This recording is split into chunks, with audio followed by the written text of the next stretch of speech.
Hello and welcome to FarmSpace. So if you're a new farmer and you want to know about fencing and camp setup, I've got Tinus with me here and we get to chatting about what the best thing for your farm will be. Let's have a listen. Tinus, I'm sure no introductions are needed, but welcome to FarmSpace. Thank you, Pierre. So chat to us about the camp we're in right now. What is it used for? Okay, so the kraal here is split up in about 6 or 7 different camps, and that is to split the different stages of where the sheep are. So most of these ewes are in different stages, and they need to keep separate, so instead that they don't get pregnant too early, and at the end of the day you have problems. So this is just the basic setup. This is where they sleep, and that's for 2 reasons. Firstly, it's safety from your wild animals. Secondly, is theft. And thirdly, is a good management system, and you don't lose it. And this area here in the bushveld is very, very hard to do extensive farming. So this is a semi-intensive setup. What are some of the critical things you need in a camp like this? Okay. Your must-haves. Your must-haves. Okay, you need to have water. You need good water systems. So in every little area, you need your water buckets all around. You need a good fencing off, and then a good place for where you can keep your small lambs. So if you've got new lambs, make sure they're separate from the rest. Make sure they've got good feed, and make sure you keep it dry and you keep it clean. Perfect. Just have a walk down there and see what else this farm has to offer. Okay, Tinus, we moved on to the next camp here. What do you like about it? Okay, this is sort of a camp we don't use that often in this area.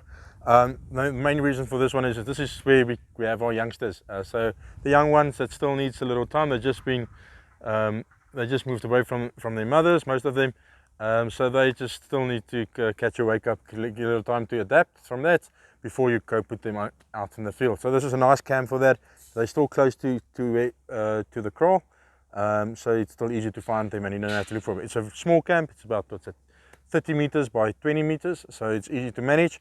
And yeah, you don't use it for the whole year, and it's also a great place to use to split your animals or to select animals in. So just chat to us about the practicality of having a lot of smaller camps than one giant big one.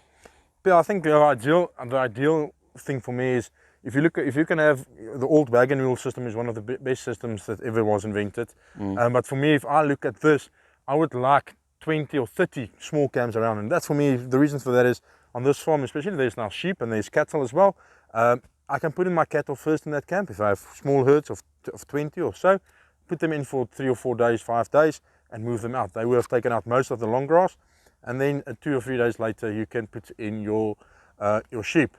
And then if they like their grass shorter, they will clean that up, and then that camp can rest. So if it's early in the summer, you can probably rest it for 6 or 7 months. You would have had good regrowth in this area with enough rain, and you can probably use it again, and it would have been nicely fertilized with all the droppings, urine and droppings. And then at the same time, it would have had 6 months rest. So when you put it back in, you use the same piece of land twice, and now you can basically keep double the amount of animals on your farm than you usually could. And how easy or difficult will it be to set up a camp system like they've got going here? I wouldn't say it's difficult. I do think it's expensive. It's quite expensive, but I think do it as you go. Do 3 camps at a time.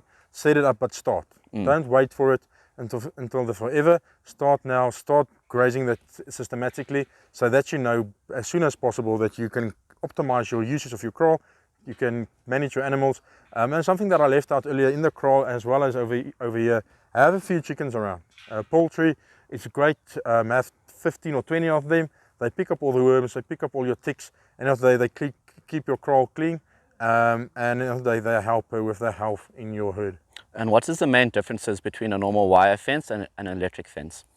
Okay, the main thing is electricity on it and the price. So why your electric fences are more expensive, they're galvanized normally, and you need an electrician to come and set it up for you.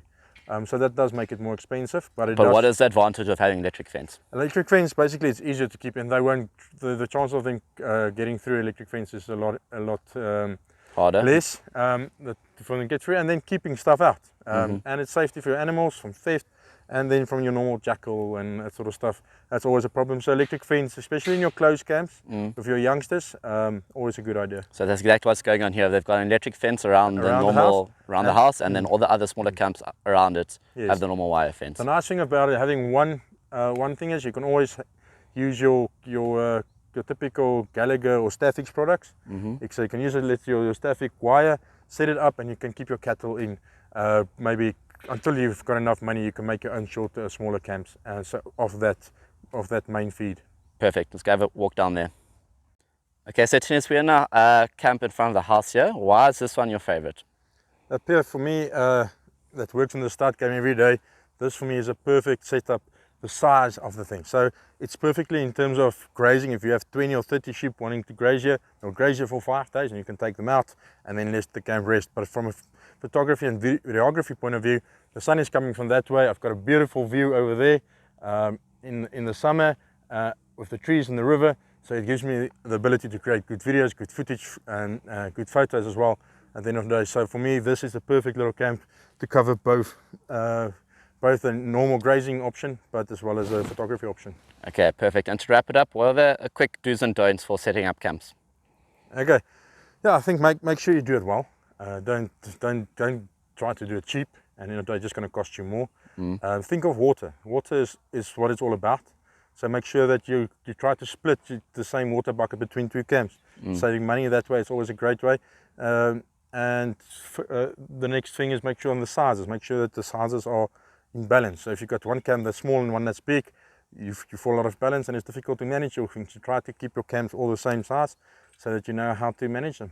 Perfect. Tinus, thank you so much. Until next time. So there you have it. Those are a few tips and tricks from the FarmSpace team about fencing and how to set up your camps around your farm. That's all from FarmSpace. Until next time, cheers.